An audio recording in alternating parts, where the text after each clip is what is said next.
En esta ocasión, junto a mis compañeros, presentaremos un tema muy importante en esto de la ingeniería civil, en lo que respecta a la estabilización de taludes, a la estabilización de tierras que podemos encontrar pues muy menudamente en, en partes tanto exteriores como interiores de una ciudad. El grupo lo conforma Julián Felipe Bastidas, Valentina Carvajal, Ángela Lombana y mi persona Andrés Darío Razar. Bueno, para empezar, tenemos la definición de lo que es un talud en general. Pues el talud va a ser, se entiende por cualquier superficie inclinada respecto de la horizontal que hayan de adoptar permanentemente las estructuras de tierra. No hay duda que el talud constituye una estructura compleja de analizar debido a que en su estudio coinciden los problemas de mecánica de suelos y también los problemas de mecánica de la geología, de la geotecnia, sin olvidar el papel básico de la geología que es aplicada en la formulación de cualquier criterio aceptable. Bueno, tenemos pues dos diferentes tipos de taludes que pueden ser artificiales o naturales. Los artificiales son los que son involucrados o son los que han tenido un manejo de alguna manera de parte del hombre, una intervención para la seguridad del mismo, muchas veces ocasionado para el desarrollo de obras civiles como es el diseño de una vía o pues, la construcción de una vía como tal. En las naturales, por lo contrario, nunca se ha manifestado como presencia de mano de obra humana en esta. Es más ocurrido en laderas, pues ocasionalmente que se distinguen y también se particulariza por lo que es que su altura no está muy bien definida. Esto pues está íntimamente relacionado porque de alguna manera no presentan ni cortes ni terraplenes, los cuales pues ayudan como a una mayor caracterización en cuanto a eso se refiere. En los suelos tenemos cohesivos y no cohesivos. Cohesivos sabemos que son los pertenecientes a los limos o a los suelos muy densos, y los no cohesivos pues son suelos granulares que ya pueden ser constituidos por roca o arenas en su totalidad. Las partes de un deslizamiento es también parte fundamental para la tipología del talud como tal, pues saber el comportamiento que este va a tener frente a un fenómeno que es ocasionado exteriormente y pues que por causas y, y determinaciones pues ocurren que esos procesos son llevados al interior de la masa y por eso se ocurre la falla. Entonces aquí podemos observar las partes fundamentales de los deslizamientos en general y también más adelante pues tendremos los tipos que son más comunes ver en la realidad. Y entre estos podemos pues destacar la caída de material, que es como lo que se puede enfatizar más, lo que se puede observar más. En las amenazas, pues existen varios tipos de amenazas, aunque este pues, se categoriza o es categorizado más que todo es por el nivel de amenaza, que puede ser alto o bajo. En este ambiente, en este tema, pues se consigue que las amenazas son relativas o absolutas. Las relativas son para el estudio, pues como bien lo dice, de las amenazas relativas que se diferencian para las probabilidades de ocurrencia de movimiento de masa para las diferentes áreas en el mapa de amenaza, sin dar valores exactos, mientras que la amenaza absoluta pues muestran un valor absoluto para las amenazas, tal como factor de ocurrencia y probabilidad de ocurrencia. Eso es mucho más elevado, pues mucho más preciso, y también estas, pues los factores que son primordiales para tener en cuenta y lo que va a definir un buen estudio de amenaza para un deslizamiento va a ser la información histórica, la información geotécnica y física de la zona, la información de los procesos que activan los deslizamientos y los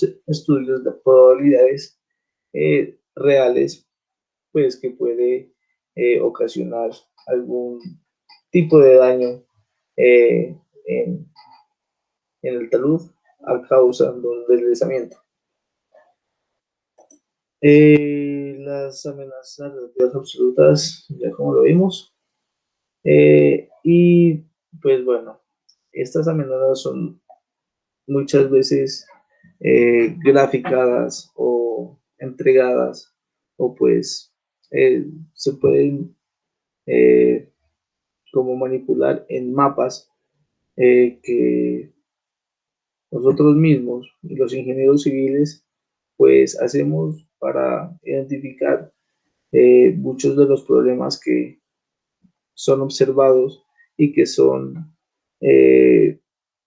de un adecuado pensamiento que se tiene que tener en cuenta para tener un buen análisis.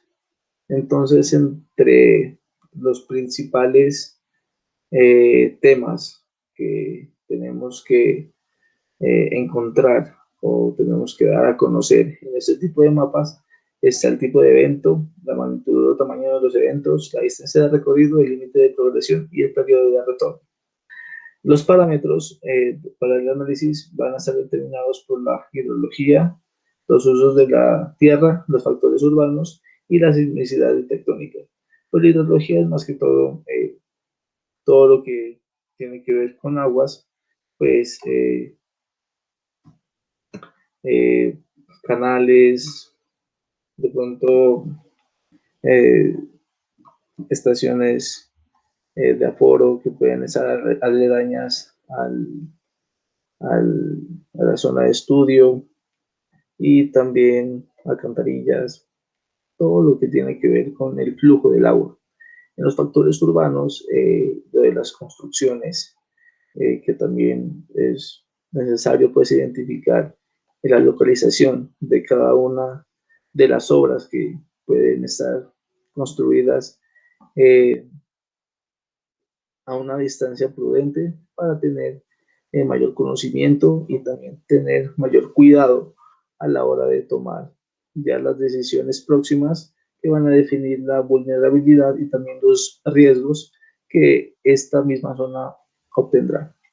Y la sismicidad y tectónica, que pues como sabemos es todo lo referente a los movimientos tectónicos que produce la Tierra naturalmente a causa de vibraciones o sismos, pues que son internos. Tenemos la parte de la vulnerabilidad, pues la vulnerabilidad, pero vulnerabilidad es el grado o pérdida de destrucción de un elemento señalado o de un grupo de elementos en riesgo como resultado de ocurrencia de un fenómeno natural de magnitud determinada.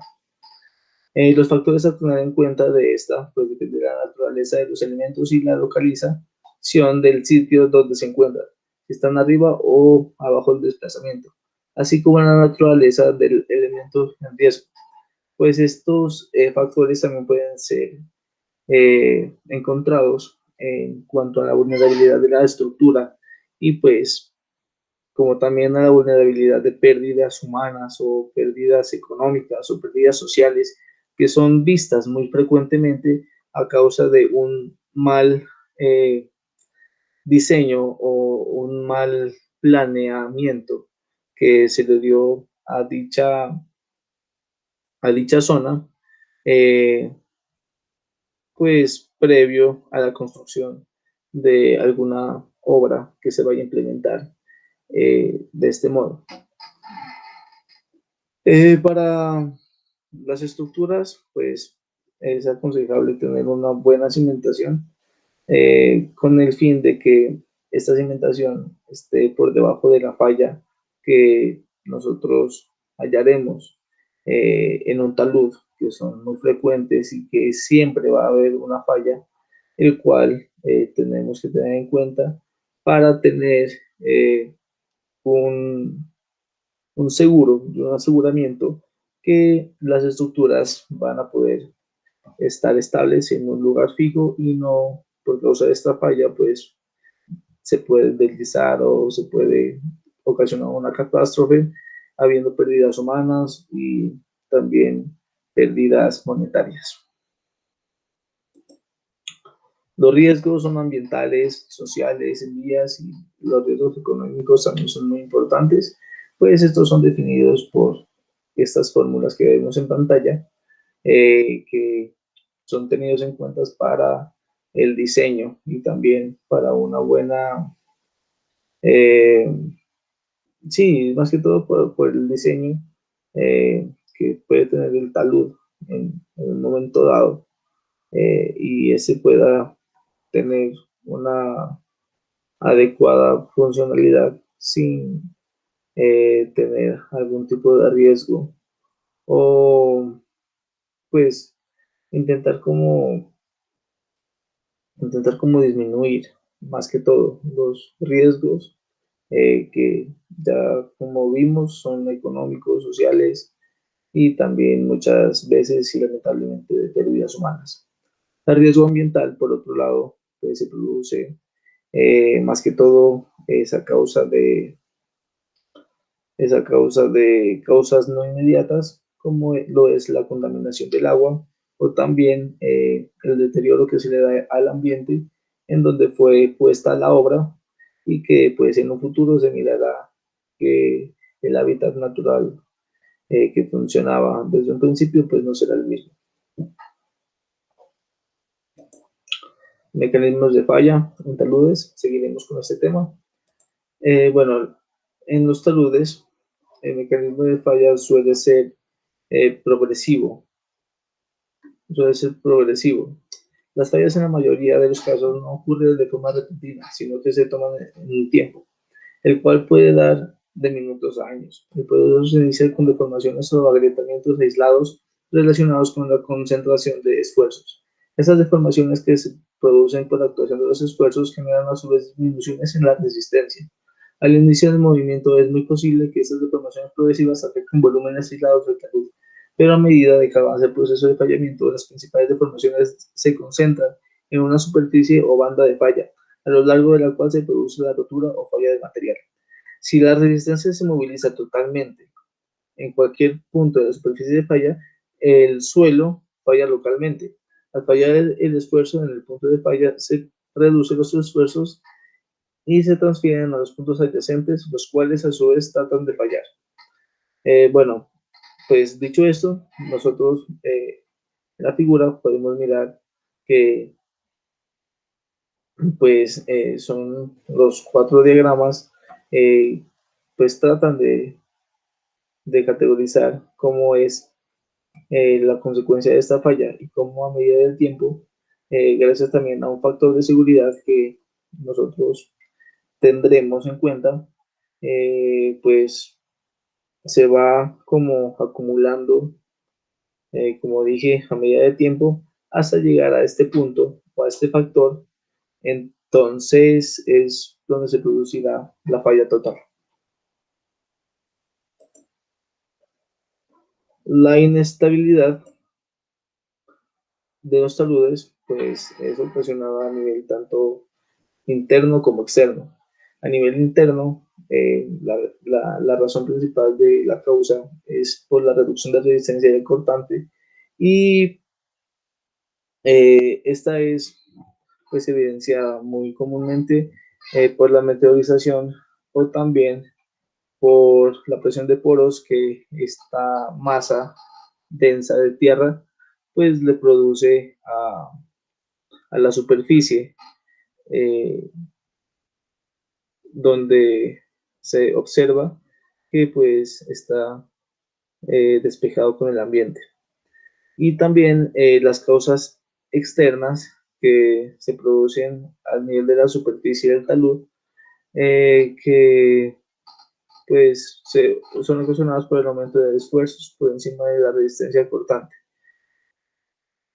Aquí pues se puede mirar en los sismos, en los cortes o vibraciones, que estos pues tienden a fallar o tienden a desgastarse a nivel superficial, más no a nivel interno.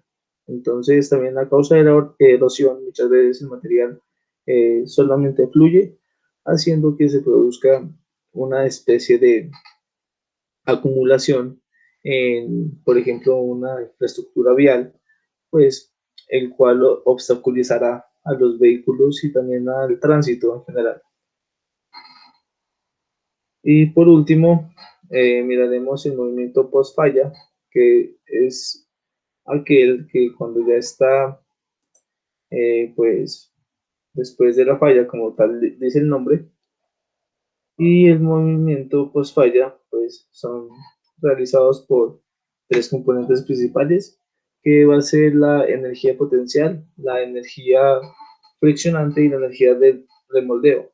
Pues estas tres tipos de energías son las causantes o pues tratan de disipar, más que todo, o son disipadas por los movimientos y velocidades, así como también por las aceleraciones que se producirán eh, en un instante el, en donde el talud o en donde la masa de tierra pues eh, seguirá como fallando, seguirá como teniendo movimientos internos, los cuales pues se podrán, como dije, interpretar mediante esas tres tipos de energías. Bueno, muchas gracias. A continuación, mi compañero Julián estará con nosotros para dar continuación. Muchas gracias.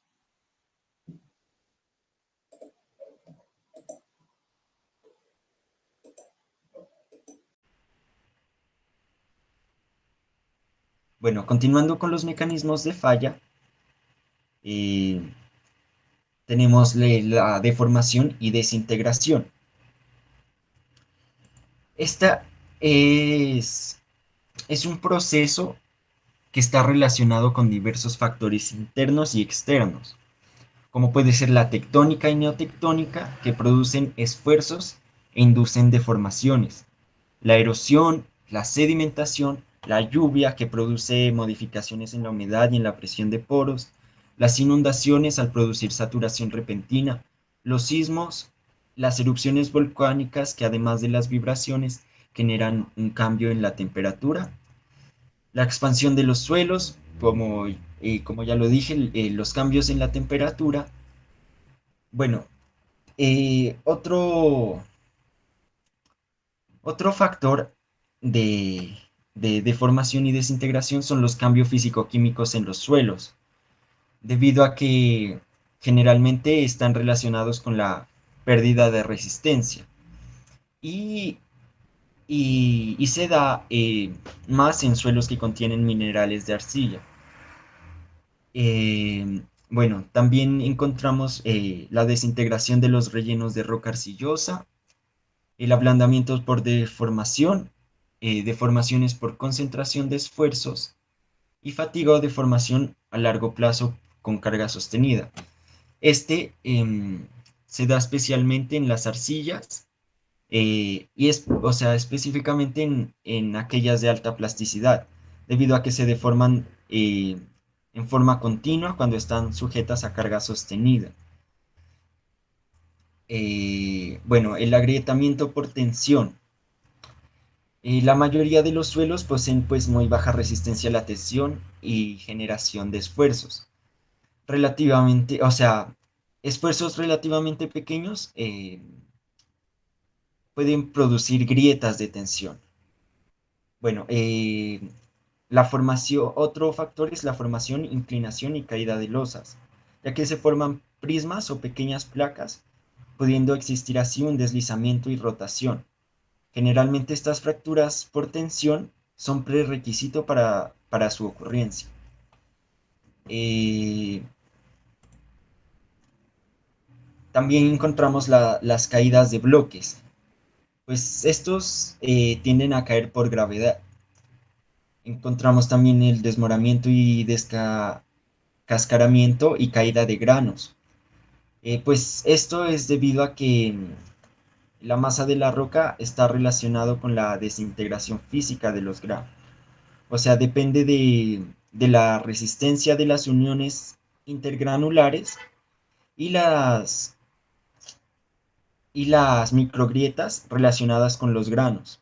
Este tipo de desmoronamiento ocurre especialmente en rocas físiles, como las lutitas y esquistos. Bueno, otro mecanismo es el efecto del agua, ya que pues la mayoría de las fallas de los taludes están relacionadas pues de una u otra forma con el agua.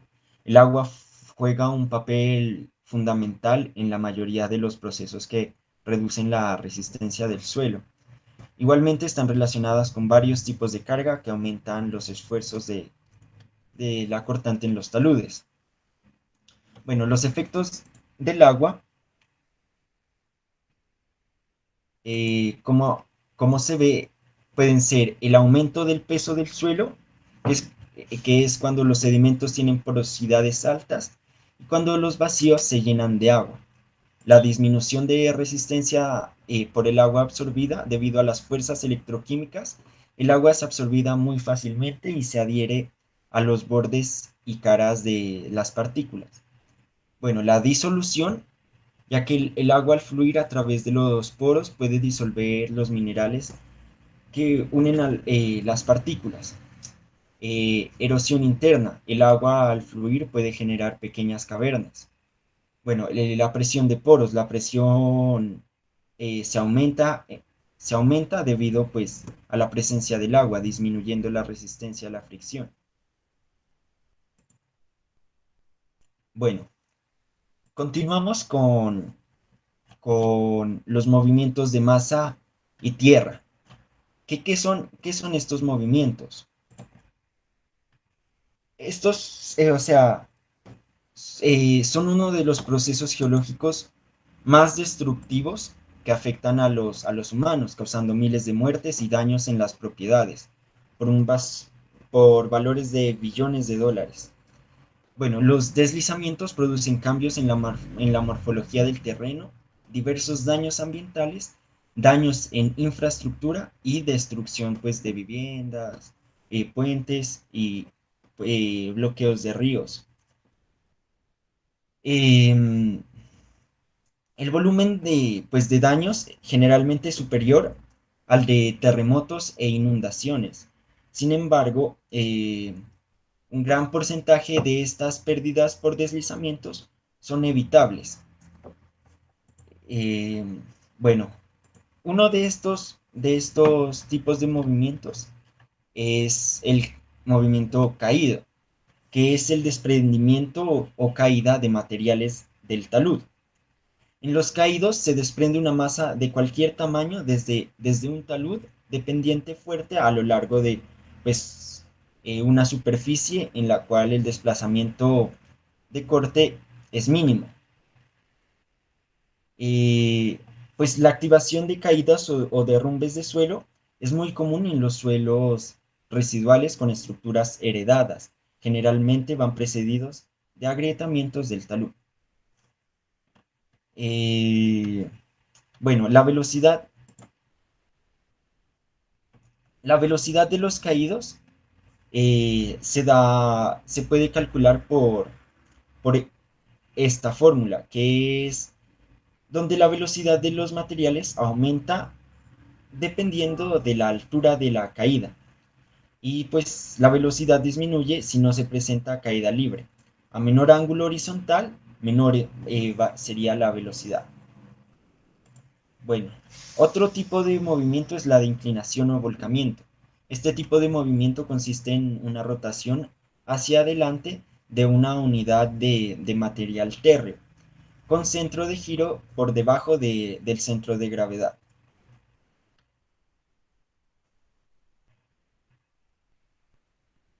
Bueno, hay diferentes modos de volcamiento. Se pueden diferenciar tres. Volcamiento a flexión, cuando columnas continuas se rompen y se separan unas de otras, en flexión a medida que se inclinan hacia adelante. Otro es el volcamiento de V invertida, que consiste en la inclinación múltiple de una serie de bloques con centro de giro en la superficie. Otra es eh, la flexión en bloque, que es como una flexión continua de columnas largas a través de desplazamientos acumulados a lo largo de numerosas juntas. Bueno, otro es el de reptación o creep. Consiste en movimientos del suelo subsuperficial, desde muy lentos a extremadamente lentos, sin una superficie definida de falla, pues la profundidad del movimiento puede ser desde pocos centímetros hasta de varios metros. Un tipo especial de reptación es la solifluxión, que pues es un tipo especial, ¿no? Que ocurre en la parte más alta de las cordilleras, donde se alcanzan temperaturas de congelación, y al descongelarse el agua de los poros en los materiales más superficiales produce pues una reptación en el terreno. Bueno, otros deslizamientos en masa son los traslacionales y rotacionales. Pues es cuando en un desplazamiento de corte a lo largo, o sea, cuando se da un deslizamiento de masa, es cuando en un deslizamiento de corte a lo largo de una o varias superficies pueden detectarse fácilmente o dentro de una zona relativamente delgada. Los deslizamientos en masa pueden ser de una sola masa o pueden comprender varias unidades de masa semi-independientes. Bueno, el deslizamiento rotacional es un deslizamiento donde la superficie de falla es cóncava hacia arriba y el movimiento es rotacional con respecto al eje paralelo de la superficie y transversal al deslizamiento. Bueno, el deslizamiento de traslación eh, es cuando la masa se desliza hacia afuera o hacia abajo a lo largo de una superficie más o menos plana o ligeramente ondulada. Tiene muy poco o nada de movimiento y generalmente tienen una relación de profundidad y longitud de menos del 0.1. Entonces,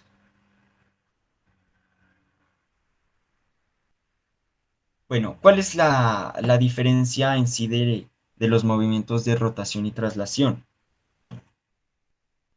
La diferencia es que en los movimientos de rotación la relación de profundidad y longitud es mayor de 0.15, mientras en la de traslación es menor a 0.10. Pues en un movimiento de rotación la masa trata de autoestabilizarse, mientras que en uno de traslación puede progresar indefinidamente. Bueno, deslizamientos de traslación en suelos residuales. Pues las superficies de falla generalmente coinciden con las zonas de cambio a la resistencia al cortante, por efecto de la meteorización. Por ejemplo, en los suelos residuales de rocas ígneas y metamórficas, con perfiles de meteorización profundos, son comunes los deslizamientos profundos sobre superficies de fallas semiplanas.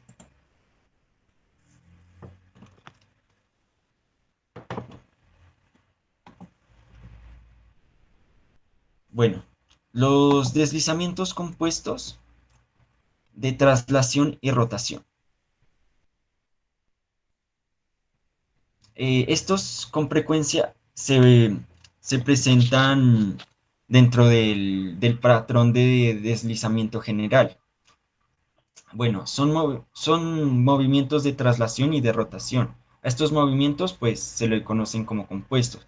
Igualmente se pueden presentar hundimientos o extensiones laterales en forma conjunta. La mayoría de los movimientos incluyen varios tipos de desplazamiento, aunque solo predomina uno. Bueno, la extensión lateral se le denomina los movimientos con componentes principalmente laterales en taludes de baja pendiente.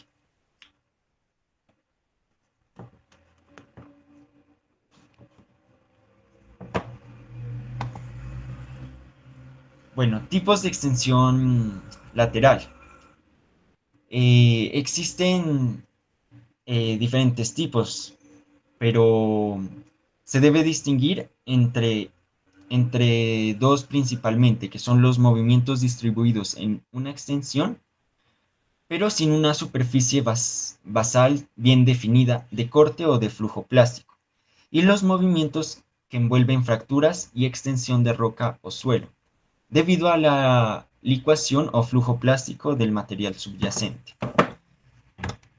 Eh,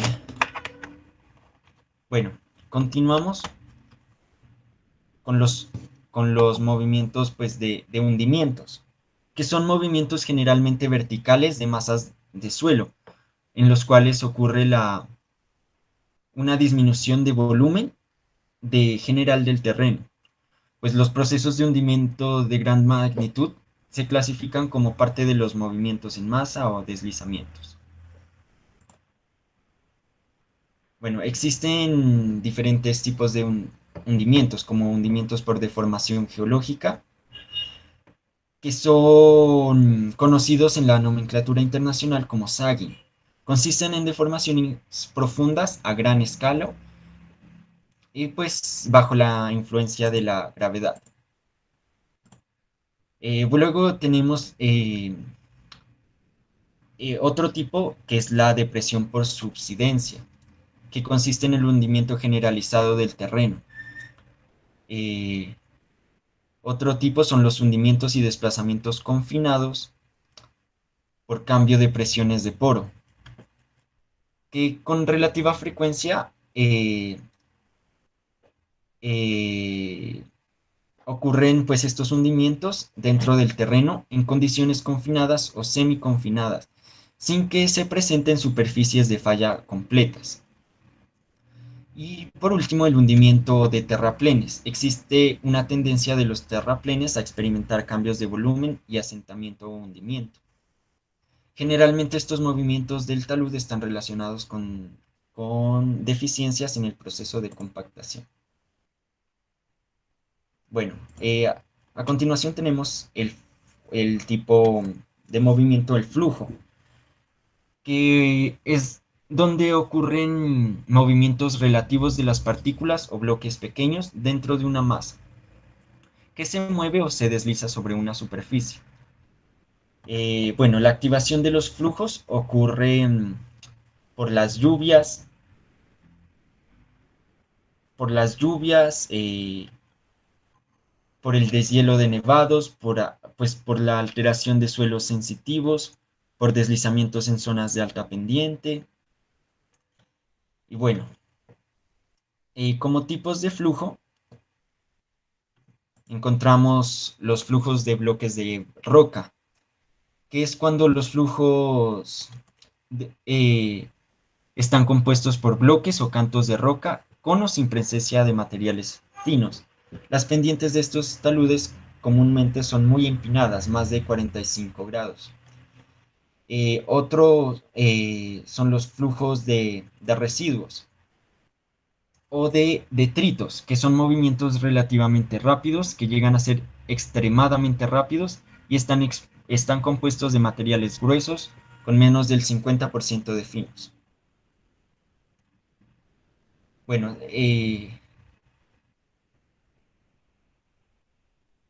el flujo de suelo o tierra. Los flujos de tierra son movimientos de materiales con más del 50% de finos y su consistencia es líquida. Los flujos de lodo son donde se habla de una más alta viscosidad, llegando al punto de hablar de suelos suspendidos en agua.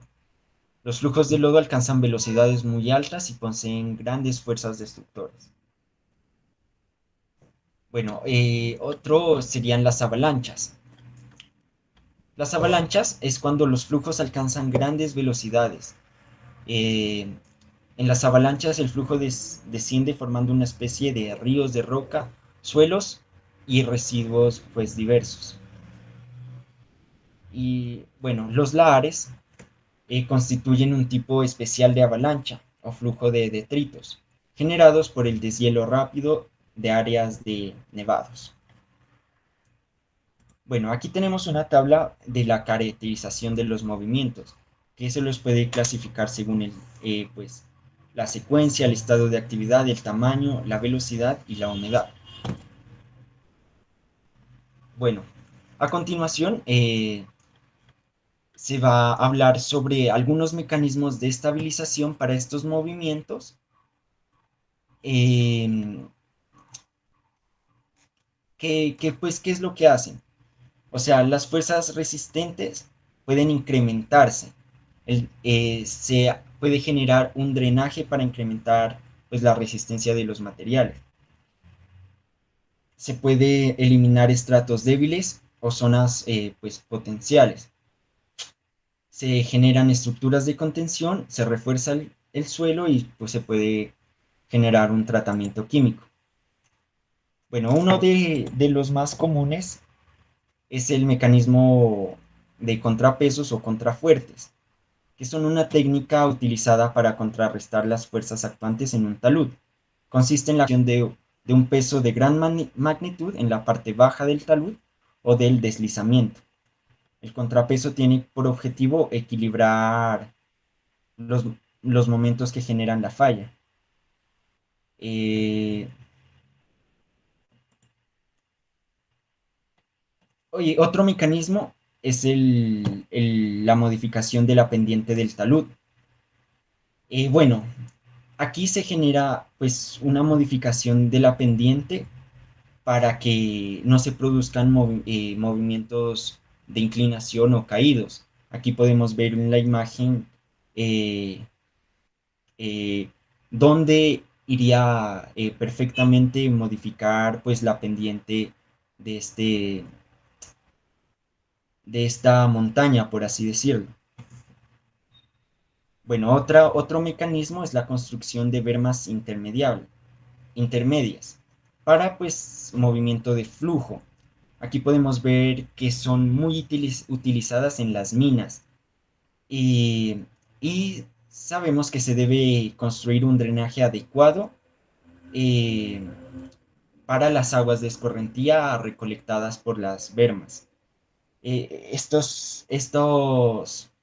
Este tipo de mecanismo es muy utilizado, como lo podemos ver en la doble calzada de aquí de Pasto Rumichaca. Y, y, y pues listo, seguimos con el análisis de estabilidad con mi compañera Valentina. Continuando con los métodos numéricos, se dice que frecuentemente los mecanismos de falla de los deslizamientos son muy complejos e incluyen factores que son muy difíciles de investigar junto a los análisis pues, convencionales de los límites de equilibrio. Estos análisis se limitan a problemas pues, relativamente simples que incluyen muy poca información de los mecanismos de falla. Y bueno, estas fallas se presentan en los taludes, que en su mayoría son progresivas, pero que no se inician al mismo tiempo, como lo suponen pues en los métodos de límite de equilibrio.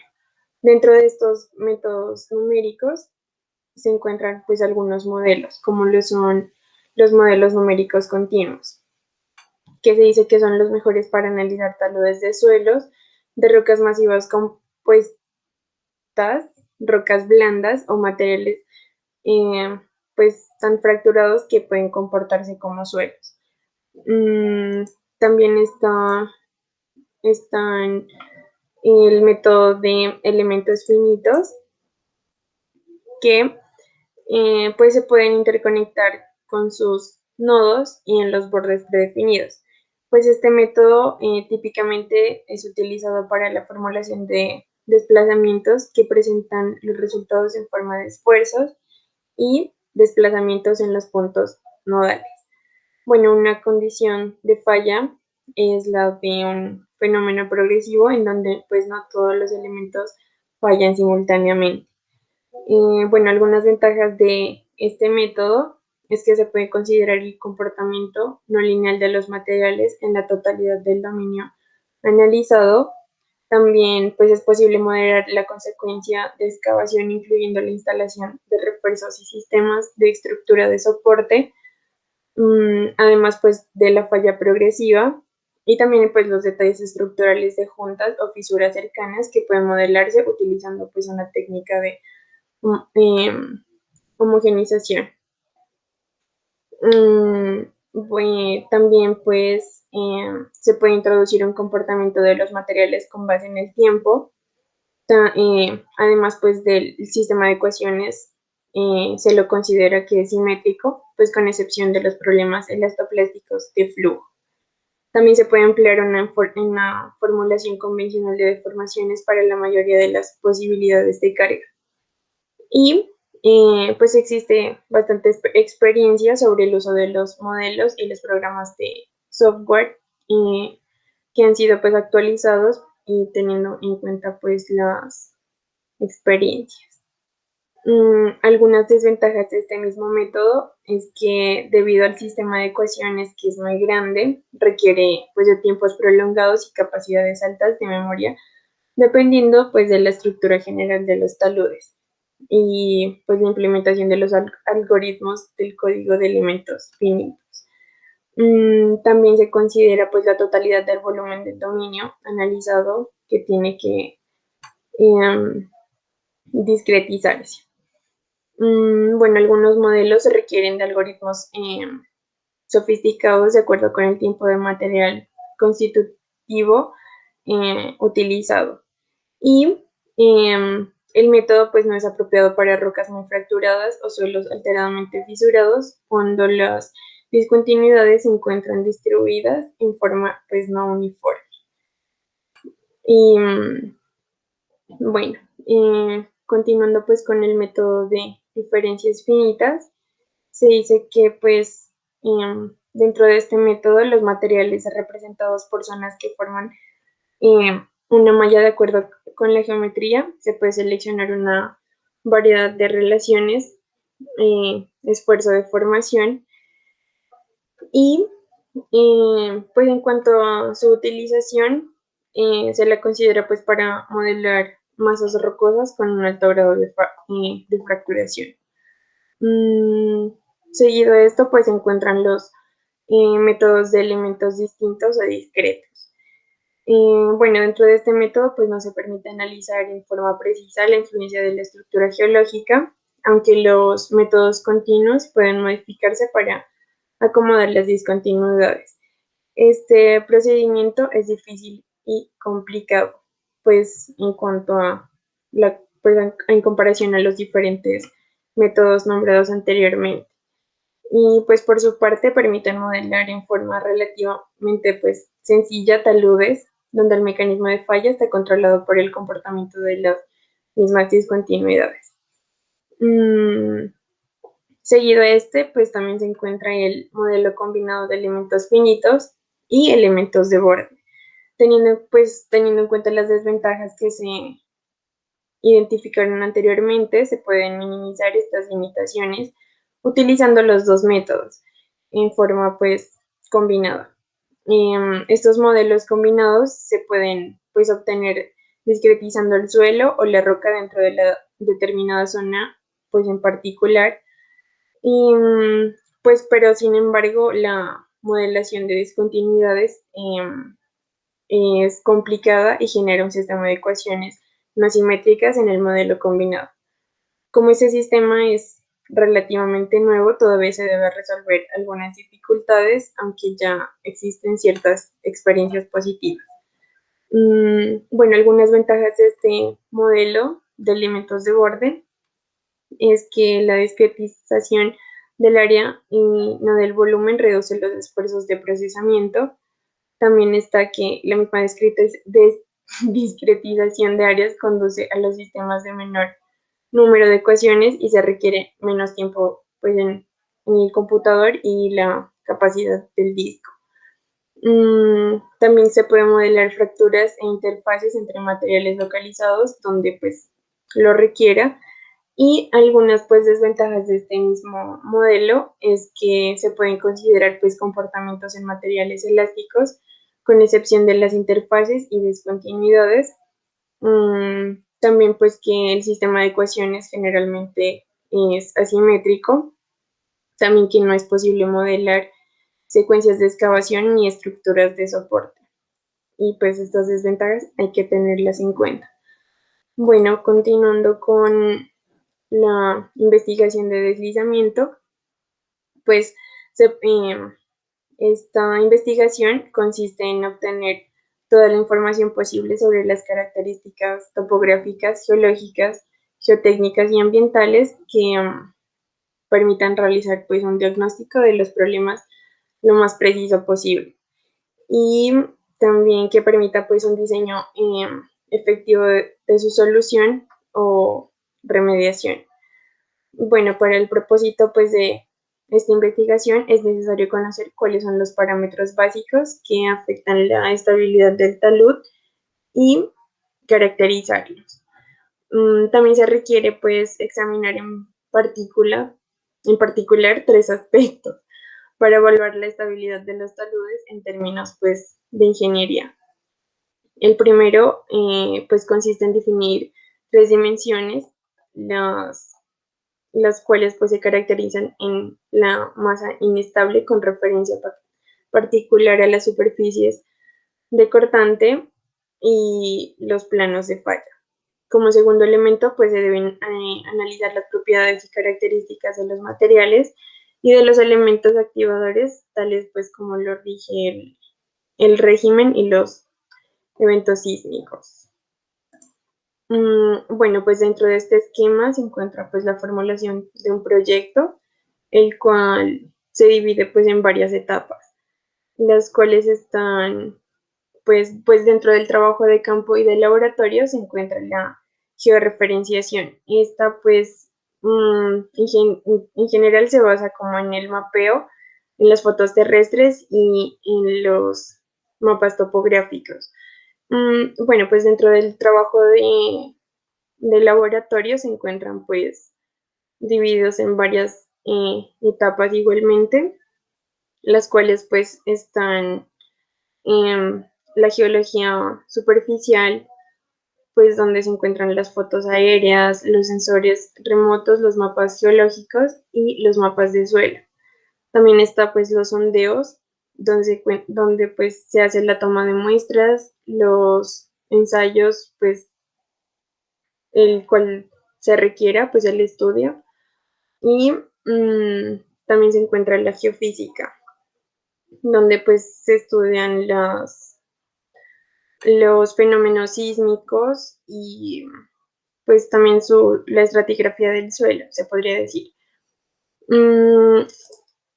Bueno, continuando pues con la organización del estudio, se dice que para determinar pues las causas y mecanismos de falla y poder cuantificar los parámetros que afectan la estabilidad del talud, es importante pues diseñar las obras de estabilización y pues se recomienda realizar un estudio que incluya estas etapas.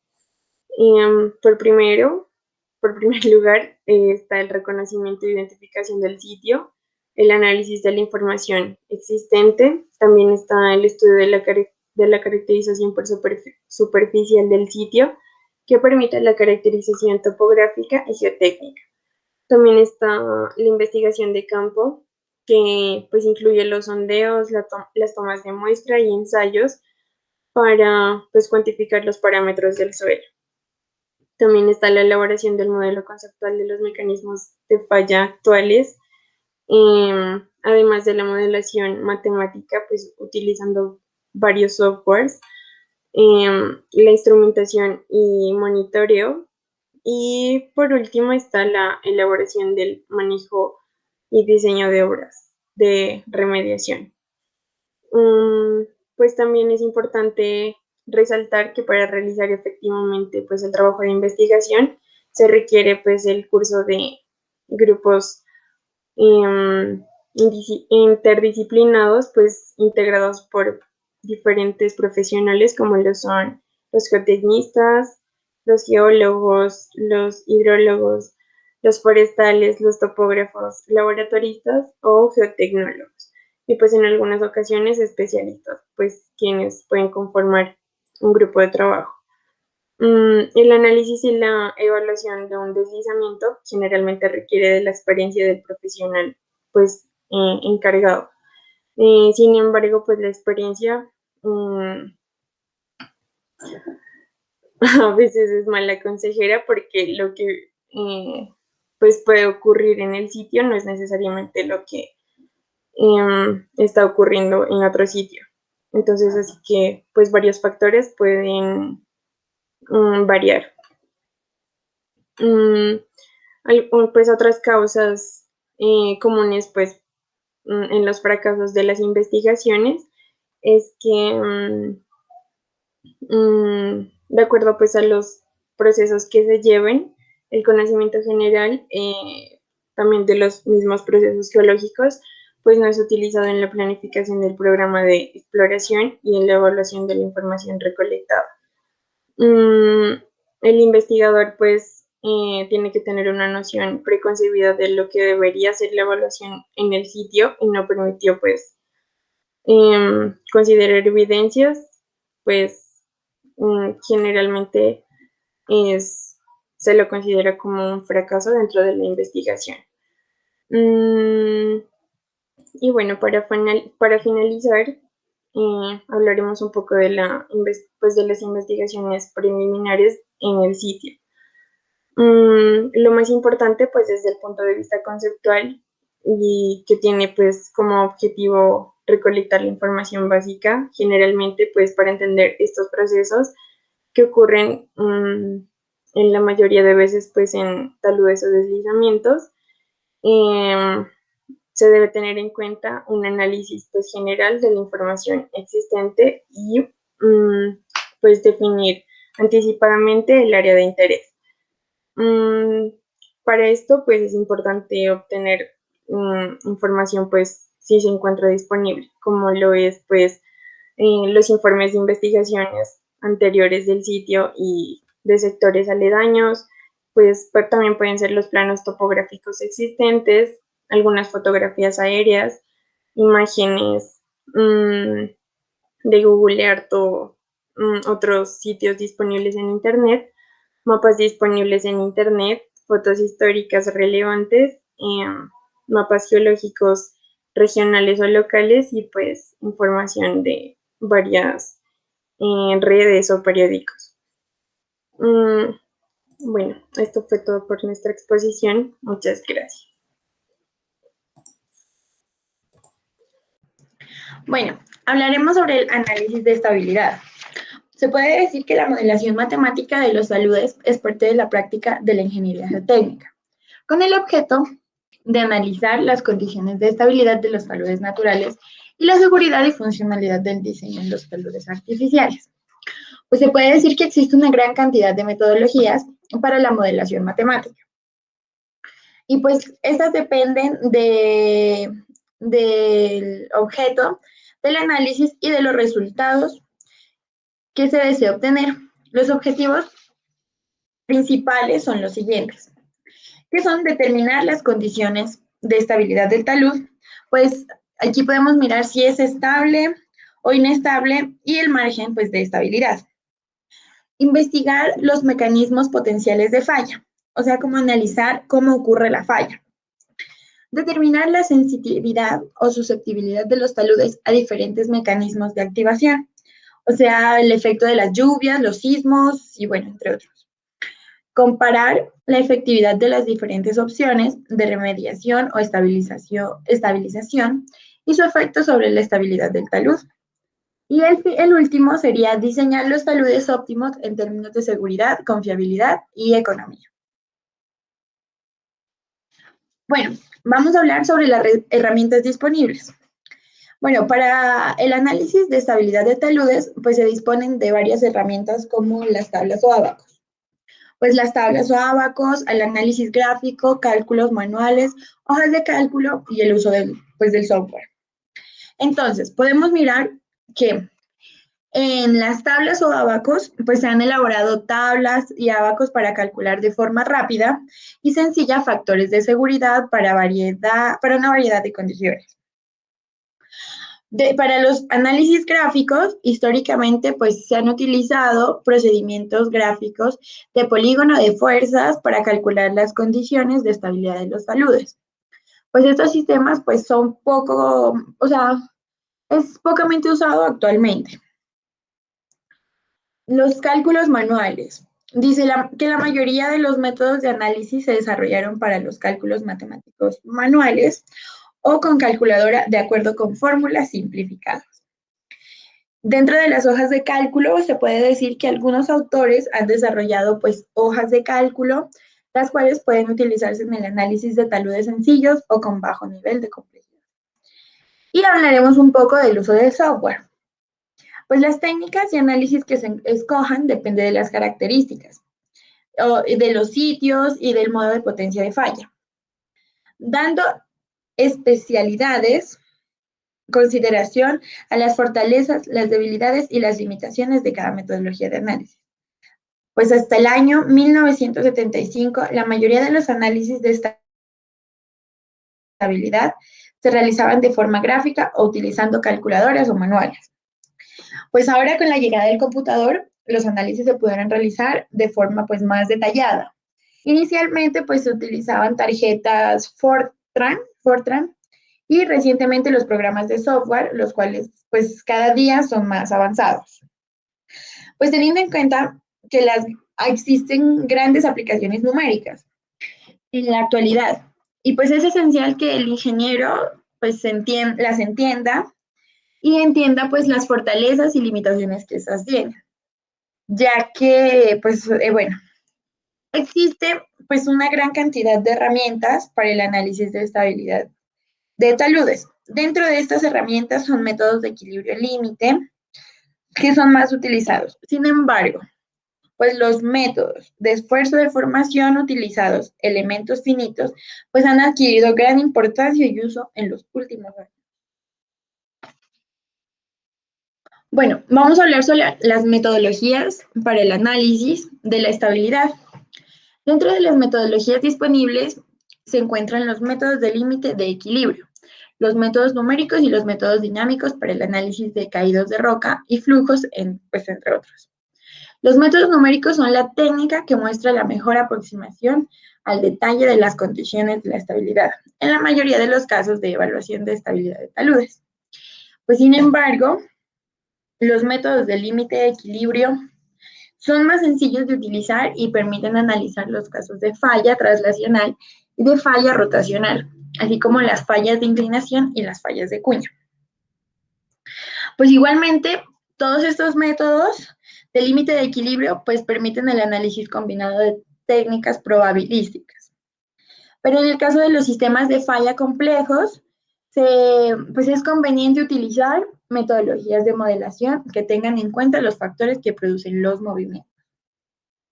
Los factores que generan el deslizamiento pueden ser complejos y muy difíciles de modelar.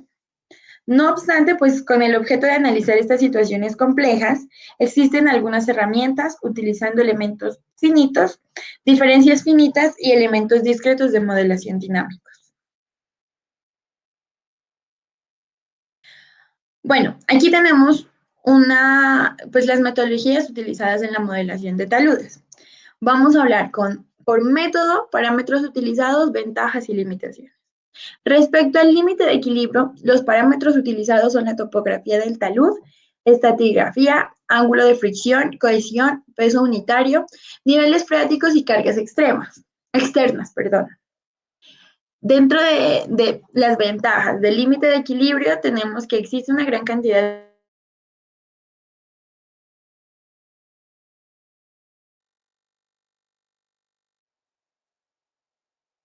de paquetes de software. Se obtiene un análisis de dos y tres dimensiones con muchos materiales, refuerzos y condiciones del nivel de agua. Y las limitaciones para el límite de equilibrio vendrían siendo que genera pues un número único de factor de seguridad, sin tener en cuenta el mecanismo de inestabilidad. El resultado difiere de acuerdo con el método que se utilice, no incluye el análisis de las deformaciones. Para esfuerzos de formación continuos, tenemos los parámetros que serían la geometría del talud, propiedades de los materiales, propiedades elásticas, elastoplásticas y de Krebs, niveles freáticos y resistencia. En las ventajas de los esfuerzos de formación continuos, podemos decir que permiten simular procesos de formación. Además, permiten determinar la deformación del talud y el proceso de falla. Existen programas para trabajar en 2 y 3 dimensiones. Se puede incluir análisis dinámico y análisis de Krebs. Y las limitaciones de los esfuerzos de formación continua sería que es complejo y pues no es lineal. Y comúnmente no se tiene conocimiento de los valores reales a utilizar en la modelación, pues se presentan varios grados de libertad y no permite modelar la roca muy fracturada. Dentro de los discontinuos, podemos decir que son esfuerzos de formación, elementos discretos. Perdón, en el método de discontinuos, esfuerzos de formación, elementos discretos, podemos decir que los parámetros a utilizar fueron la geometría del talud, propiedades del material, rigidez, discontinuidades, resistencia y niveles freáticos. Para las ventajas, podemos decir que permite analizar la deformación y el movimiento relativo de bloques. Y en las limitaciones existe poca información disponible sobre las propiedades de las juntas y se presentan problemas de escala, especialmente en taludes en roca. Bueno, vamos a continuar con esto y dice que en cinemáticos estereográficos para taludes en roca, los parámetros utilizados son geometría y características de las discontinuidades, resistencia a las discontinuidades. Las ventajas es pues que es relativamente fácil de utilizar, permite la identificación y análisis de bloques críticos utilizando teoría de bloques. Pueden combinarse con técnicas estadísticas. Para las limitaciones, podemos decir que son útiles para el diseño preliminar. Se requiere criterio de ingeniería para determinar cuáles son las discontinuidades críticas y pues se evalúan juntas. En la dinámica de caídos de roca, los parámetros a utilizar serían la geometría del talud, tamaño y forma de los bloques, coeficiente y restitución. Las ventajas de la dinámica de caídos de roca, pues podríamos decir que es permitir analizar la dinámica de los bloques y existen programas en 2 y 3 dimensiones. Las limitaciones de existen, muy poca experiencia de su uso en los países tropicales. Para la dinámica de flujos tenemos un relieve del terreno, concentración de sedimentos, viscosidad y propiedades de mezcla de suelo. Las ventajas, pues se puede predecir el comportamiento, velocidades, distancia de recorrido y sedimentaciones en los flujos. Y las limitaciones, pues dice que se requiere calibrar los modelos para los materiales en cada región. Los resultados varían de acuerdo con el modelo utilizado. Bueno, ahora sí vamos a hablar sobre las características del análisis del límite de equilibrio. Pues dice que un análisis del límite de equilibrio permite obtener un factor de seguridad o a través de un análisis regresivo, obtener los valores de la resistencia al cortante en el momento de falla. Una vez se han determinado las propiedades de resistencia al cortante de suelos, las presiones de poros y otras propiedades del suelo o del talud, se pueden proceder a calcular el factor de seguridad del talud. Pues este análisis de estabilidad permite determinar si existe suficiente resistencia en los suelos del talud para soportar esfuerzos de cortante que tienden pues a causar fallas o deslizamientos. Pues también la mayoría de los métodos de límite de equilibrio tienen en común la comparación de las fuerzas o momentos resistentes y actuantes sobre la determinada superficie de falla. Bueno, vamos a hablar sobre el concepto de factor de seguridad, perdón. El factor de seguridad, pues, es empleada por los ingenieros para conocer cuál es el factor de amenaza para que el talud falle en las peores condiciones de comportamiento para el cual es diseñado. Fellenius, en 1922, presentó el factor de seguridad como la relación entre la resistencia al corte real, calculada desde el material del talud, y los esfuerzos del corte crítico que tratan de producir falla a lo largo de una superficie supuesta de posible falla.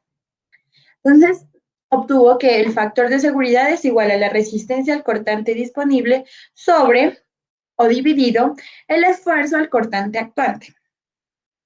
En las superficies circulares, donde existe pues un centro de giro y momentos resistentes actuantes, para esa sería el factor de seguridad, sería el momento de resistencia disponible sobre o dividido el momento actuante.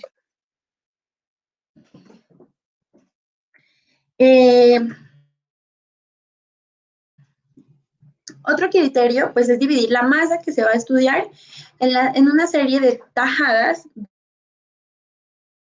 por separado. Una vez realizado el análisis de cada tajada, se analizan las condiciones de equilibrio de la sumatoria de fuerzas o de momentos. Tendríamos aquí, bueno, existen pues además otros sistemas para plantear el factor de seguridad, que serían como la relación de altura crítica, altura real del talud, métodos probabilísticos, así como pues también las tablas empíricas locales basadas en el comportamiento típico pues de los taludes. La mayoría de los sistemas de análisis asumen un criterio del límite de equilibrio, donde el criterio de falla de Coulomb es satisfecho a lo largo de una determinada superficie. Y entonces así tenemos las fórmulas que tenemos a continuación, que es factor de seguridad es igual a la sumatoria de las resistencias disponibles al cortante sobre o dividido la sumatoria del esfuerzo al cortante. O también tenemos el factor de seguridad es la sumatoria de momentos resistentes disponibles sobre o dividido la sumatoria de los momentos actuantes.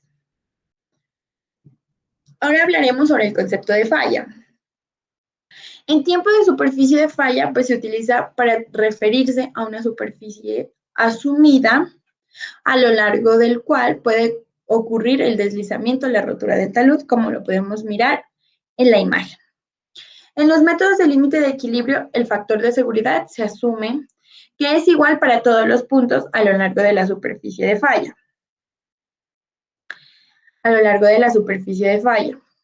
Por lo tanto, este valor representa un promedio de valor total en toda la superficie.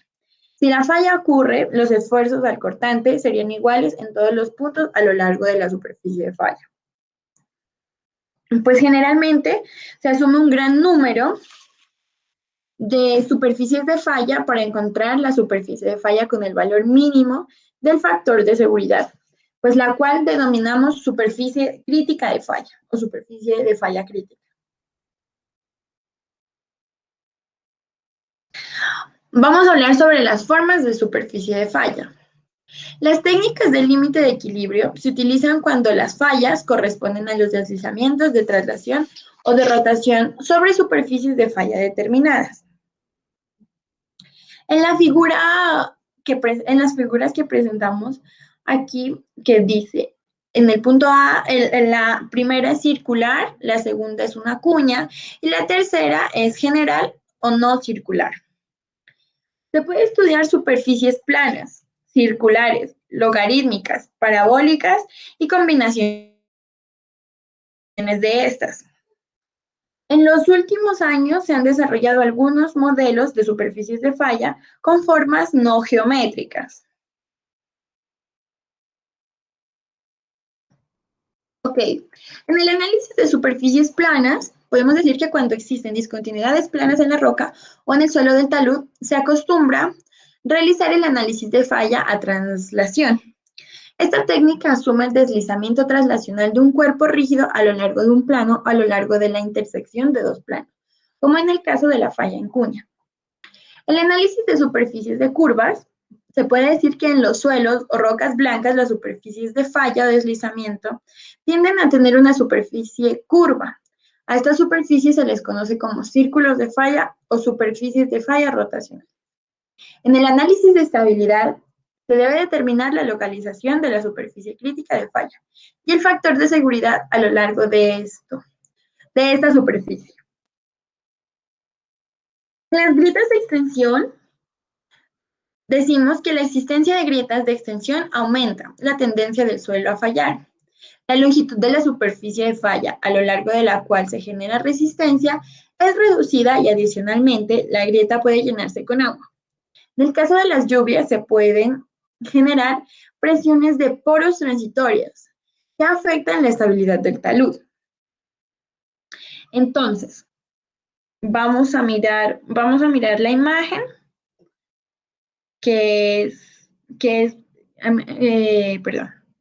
vamos a mirar la imagen que dice que es la grieta de extensión y la otra dice ignore el suelo en los cálculos de estabilidad. Para estos tenemos el cálculo de estabilidad, que es profundidad de la grieta de extensión es igual a 2 por la cohesión sobre el peso unitario del suelo por la tangente cuadrada de 45 más 1/2 del ángulo de fricción.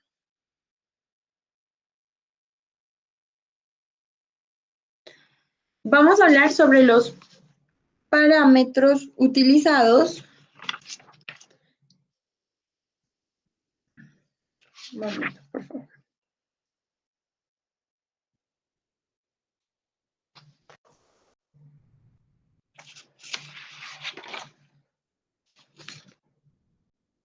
Vamos a hablar sobre los parámetros utilizados en el análisis del límite de equilibrio. Los modelos tienen en cuenta los factores primarios que afectan la estabilidad. Estos factores incluyen geometría de talud, parámetros geológicos, presencia de grietas de extensión, cargas dinámicas por acción de los sismos, flujo de agua, propiedades de resistencia y peso unitario de los suelos, y entre otros. Sin embargo, no todos son factores que afectan la estabilidad de un talud, pues se puede cuantificar para incluirlos en un modelo matemático de límite de equilibrio. Pues por lo tanto, hay situaciones en las cuales un enfoque de límite de equilibrio no produce resultados satisfactorios. Hablaremos sobre los pesos unitarios. Este método es el que menos influye en el factor de seguridad. Pues podemos decir que el peso unitario es tal vez el parámetro más sencillo de medir para el análisis de estabilidad. Entonces, es el método que menos influye en el factor de seguridad. Los pesos unitarios totales son pesos húmedos por encima del nivel freático y saturados por debajo de este nivel. En el caso de que se utilicen pesos sumergidos, se debe ignorar la presencia del nivel freático. La densidad saturada se puede determinar asumiendo un valor de gravedad específica G, el cual se puede suponer igual a 2.68 para la mayoría de los suelos. Ahora sí, la resistencia al cortante. Se debe tener en cuenta si se trata de condiciones drenadas o no drenadas, o si el análisis es realizado en estado no saturado. Mejor dicho, la resistencia al cortante que se va a utilizar en el análisis puede ser medida por algunos de los métodos de laboratorio o de campo que se indicaron pues en capítulos anteriores. Ahora sí, podemos decir que se debe tener en cuenta si se trata de condiciones drenadas o no drenadas, o si el análisis es realizado en estado no saturado. Los parámetros deben corresponder a los niveles de esfuerzo sobre las superficies de falla potencial. En los casos de los cuales ya ha ocurrido falla en el talud, pues se recomienda emplear las resistencias residuales. Igualmente, pues se deben tener en cuenta la disminución de resistencia con el tiempo, la disminución de resistencia con el tiempo. Para suelos que son completamente saturados, el ángulo de fricción para condiciones no drenadas es igual a 0. La resistencia no drenada para suelos saturados puede ser determinada a partir de los ensayos no consolidados o no drenados.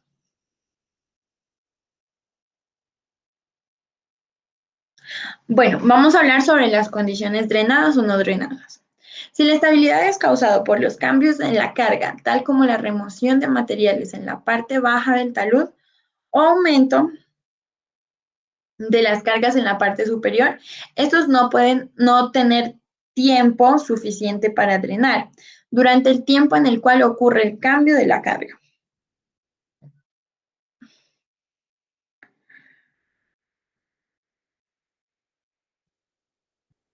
En este caso, pues se dice que las condiciones son no drenadas. Generalmente, los suelos tienen permeabilidades suficientes para disipar las presiones de poros en exceso y se comportan en condiciones drenadas. Para las ratas normales de carga que equivalen a meses o semanas, se pueden considerar drenados suelos con permeabilidad mayores de 10 a la menos 4 centímetros sobre segundo. En cambio, pues los suelos con permeabilidad menores de 10 a la menos 7 centímetros sobre segundo se consideran no drenados. Para determinar las condiciones de drenaje Duncan, sugiero utilizar pues la siguiente expresión, que sería factor adimensional es igual a coeficiente de consolidación por tiempo de drenaje sobre la longitud del camino de drenaje o distancia de salida del agua al cambio de presiones al cuadrado. Ahora sí hablaremos sobre, entonces, perdón. Dice, si el factor adimensional es mayor a 3, la condición es drenada. Pero si el factor adimensional es menor a 0.01, la condición no es drenada. Es no drenada, perdón. Pero si el factor adimensional está entre 0.01 y 3, ocurre drenaje parcial durante este tiempo, durante el tiempo del cambio de cargas. En este caso deben analizarse ambas condiciones, el caso drenado y el caso no drenado. Bueno, ahora sí hablaremos sobre los esfuerzos totales y efectivos. Los problemas de estabilidad de taludes pueden analizarse suponiendo sistemas de esfuerzos totales o efectivos. En principio, siempre pues es posible analizar la estabilidad del talud utilizando los métodos de presión efectiva, porque la resistencia del suelo es gobernada por las presiones efectivas, tanto en la condición drenada como en la condición no drenada. Sin embargo, en la práctica es virtualmente imposible determinar con precisión cuáles son los excesos de presión de poros que se van a generar por los cambios de carga. Debido pues a esto, no es posible desarrollar análisis precisos de estabilidad pues en estas condiciones. Utilizando pues procedimientos de esfuerzos efectivos. Pero se puede trabajar todo el análisis usando presiones efectivas, sin que se requiera especificar los valores del exceso de poros en las condiciones no drenadas. Ahora sí, para la estabilidad a corto y largo plazo, podemos decir que en la estabilidad a corto plazo se debe tener en cuenta que los suelos no tienen un drenaje rápido y están sujetos a presiones de poros por acción de cargas aplicadas. En la estabilidad a largo plazo se supone que los suelos están drenados.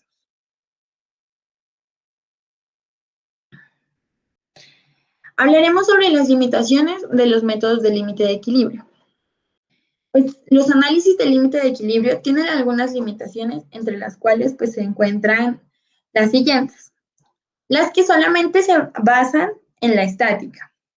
Como los métodos de límite de equilibrio se basan solamente en la estática y no tienen en cuenta las deformaciones, las distribuciones de presiones, en muchos casos no son realistas. Sin embargo, pues se debe tener en cuenta que estos esfuerzos no realistas generalmente ocurren en algunas tajadas del análisis. Y pues esto no significa que el factor de seguridad sea inaceptable. Ahora, suponen los esfuerzos uniformemente distribuidos. Pues debe tener cuidado cuando existan concentraciones de esfuerzos debidos a la forma de superficie de falla o a la interacción del suelo-estructura. También se utilizan modelos de falla muy sencillos, como son el diseño de taludes utilizados solamente. La modelación con taludes de límite de equilibrio es completamente inadecuado si los procesos de falla son complejos, especialmente cuando están presentes en los procesos de CREP. La deformación progresiva, el flujo, la rotura, la fragilidad y la licuación y otras formas de deterioro de la masa del talud. Y generalmente se asume el material como isotrópico. La mayoría de los trabajos que aparecen en la literatura sobre el tema asumen que el suelo o material, o sea, que el suelo pues es un material isotrópico y han desarrollado métodos de análisis de superficies circulares o aproximaciones circulares. Pero el mecanismo de falla en los materiales residuales, donde aparece el suelo, la roca meteorizada y la roca sana, así como las formaciones aluviales y coluviales no isotrópicas, requieren de nuevos enfoques y del estudio de las superficies de falla no simétricas.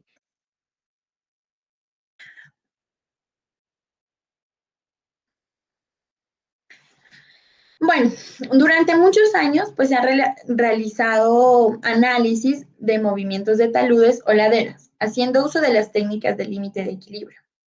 Este sistema pues propone o supone que en el caso pues de una falla, las fuerzas actuantes y resistentes son iguales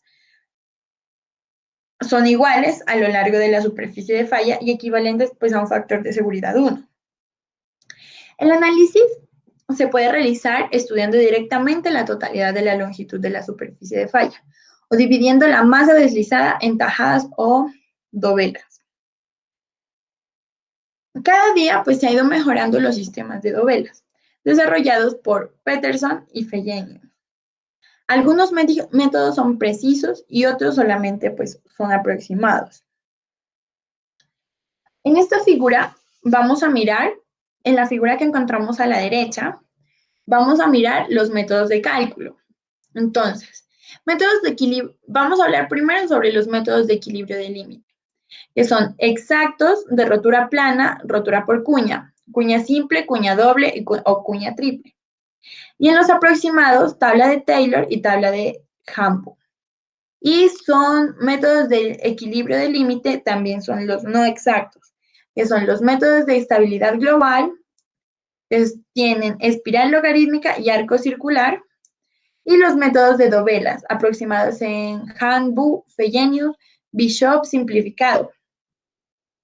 Precisos, Morgenstern, Price, Spencer, Bishop, riguroso. Y en los métodos numéricos, que son elementos finitos y diferencias finitas, elementos discretos y elementos de borde.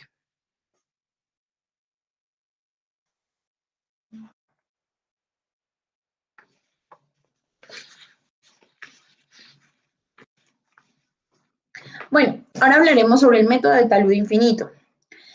Pues con frecuencia en los deslizamientos de gran magnitud, la mayor parte de la masa deslizada se mueve aproximadamente en forma paralela de la superficie del terreno. La naturaleza del movimiento está controlada por algún elemento geológico, como una capa de roca o una capa de materiales poco resistentes. Si la longitud relativa del deslizamiento es muy grande en relación con su espesor, la contribución de la resistencia en la cabeza y el pie del deslizamiento es menor comparada con la resistencia del resto de la superficie de falla. Pues en las condiciones indicadas se presenta una falla paralela a la superficie del talud, a una profundidad somera y la longitud de falla es mayor comparada con su espesor. Este tipo de deslizamiento se puede analizar suponiendo el talud infinito. Ahora sí, para un talud uniforme y relativamente largo, el cual el mecanismo de falla esperado no es muy profundo, los efectos de borde son despreciables y el factor de seguridad puede calcularse a partir de una unidad de área con base al criterio de Moore y Colum. Entonces, tenemos la siguiente expresión. Factor de seguridad y la cual simplificando para un talud seco de suelo sin cohesión, o sea, cohesión igual a 0, tenemos que factor de seguridad es igual a la tangente del ángulo sobre la tangente de beta. Ahora sí, hablaremos sobre la determinación del factor de seguridad para diferentes alturas, que es la imagen que miramos al lado izquierdo. El ángulo de fricción para el factor de seguridad igual a 1 se denomina ángulo de reposo. Si en el caso anterior, el nivel de agua se encuentra en la superficie del terreno y por lo tanto el suelo se encuentra totalmente saturado y la cohesión es 0, se obtiene la siguiente expresión, que es factor de seguridad es igual al peso específico del suelo por la tangente, hace peso unitario sumergido por la tangente del ángulo del peso del ángulo sobre el peso unitario saturado por la tangente de beta. Desde la anterior expresión se obtiene si el suelo se encuentra saturado totalmente, el factor de seguridad es aproximadamente la mitad del factor de seguridad del talud seco. El factor de seguridad disminuye a medida que sube el nivel de agua. El factor de seguridad varía con la posición del nivel freático. De acuerdo con la relación R sub U, que se denomina coeficiente de presión de poros y que relaciona la presión de poros con la altura del suelo, que es la expresión que tenemos aquí, que es RU es igual a U sobre el peso unitario por Z. Y ahora sí hablaremos sobre el método del talud infinito, que también se puede aplicar a los taludes de suelos cohesivos también y cohesivos siempre y cuando la falla sea paralela a la superficie del talud, como lo podemos mirar en la imagen que se encuentra abajo. Ahora hablaremos sobre el procedimiento para el método del talud infinito. Se puede decir que en el paso 1, los parámetros que se requieren para el análisis se quieren conocer. Altura de la masa deslizante en metros, altura del agua subterránea medida durante el movimiento también en metros, ángulo de inclinación con la horizontal, que sería en grados, peso específico del suelo, que sería en kilonewton sobre metro cúbico, ángulo de fricción en grados, cohesión en kilonewton sobre metro cuadrado. Y ahora sí, el paso 2 sería calcular el factor de seguridad. El factor de seguridad pues varía con la posición del nivel freático y se determina por medio de la siguiente expresión. La expresión que tenemos a continuación.